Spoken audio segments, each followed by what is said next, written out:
forse ancora avevamo qualche scoria della partita precedente con il Marineo. Non siamo entrati benissimo, anche se abbiamo avuto il dominio del gioco, e poi nell'unica occasione con un calcio d'angolo abbiamo subito un ulteriore gol evitabilissimo. Però ho visto nel secondo tempo una reazione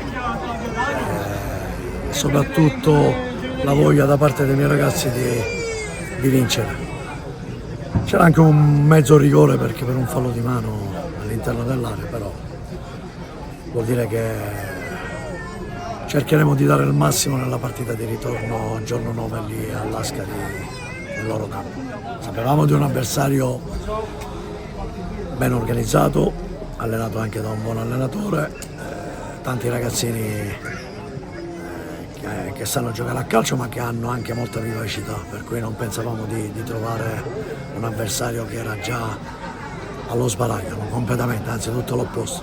Solo che anche dall'altra parte ci sono le squadre che cercano di non soccombere, per cui insomma, siamo stati sfortunati, poi ci siamo innervositi, non riuscivamo a segnare, abbiamo avuto delle occasioni, abbiamo preso qualche traversa, penso un bel po' di interventi anche di ottima fattura da parte del portiere, non uno, almeno 4-5 se ricordo bene, dove non siamo riusciti a segnare, ha levato più volte il tiro dal sotto l'incrocio lateralmente, però il portiere ci sta anche. Diciamo che tutto sommato non è che era andata malissimo dal punto di vista delle giocate, solo che poi quando prendi gol ti innervosisci e diventa un po' tutto più difficile.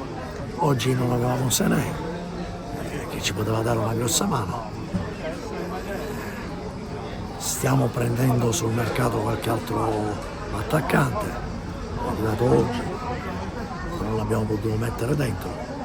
Piano piano stiamo cercando di mettere quelle pedine per cercare di alzare la qualità del nostro gruppo e soprattutto anche quell'esperienza che in qualche occasione ci può venire un po' bene. Noi siamo costruiti un po' come delle macchine da guerra, per cui già una battaglia è finita, dobbiamo pensare a prepararci per la prossima. Troveremo una squadra che viene da una bella vittoria, con una squadra che, addetta un po' da tutti gli addetti ai lavori, è quella che dovrebbe vincere il campionato insieme all'Atletico Palermo e tante altre società, ma non entro già battuto. Cercherò di vendere cara la pelle anche domenica prossima.